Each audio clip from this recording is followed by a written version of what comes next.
সেদিন ছিল আমাদের একটা রিসেপশনের ইনভিটেশন। তো দেখো আমি আর মা কিন্তু চলে গেলাম, বাবা কিন্তু পরেই আসবে। রিসেপশনটা ছিল হলো আমাদের প্রতিবেশী একজন ভাইয়ের। যাই হোক, ওর জানো তো বিয়ে হয়েছিল আমার বার্থডের দিন। তো আমি মাকে বলছিলাম যে ওর বিয়ের ডেটটা কিন্তু আমি কোনোদিনও ভুলতেই পারবো না, কেন কি আমার বার্থডের দিন বিয়ে করেছে যেহেতু। তো দেখো ফার্স্টেই কিন্তু আমরা চলে গেছিলাম নতুন বউকে দেখতে, আর বউকে কিন্তু দেখতে ভীষণ মিষ্টি লাগছিল। তো যাই হোক, আমরা গিফটও দিয়ে নিলাম, তারপরে কিন্তু আমরা সোজা চলে গেছিলাম উপরে।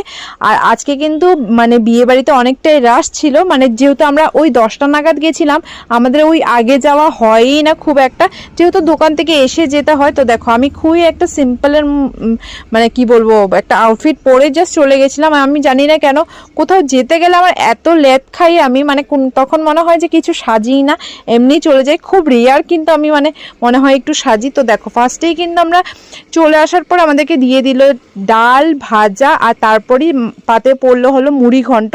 মুড়ি ঘন্টটা কিন্তু আজকাল বিয়ে বাড়ির মধ্যে হয়ই না, অনেকদিন পরে মুড়ি ঘন্ট খেলাম। তারপরে ছিল একটা বড় মাছ, সেটা আমি বলতে পারবো না বড় মাছের, মানে আমার ভীষণ কনফিউশন লেগে যায় কি মাছ।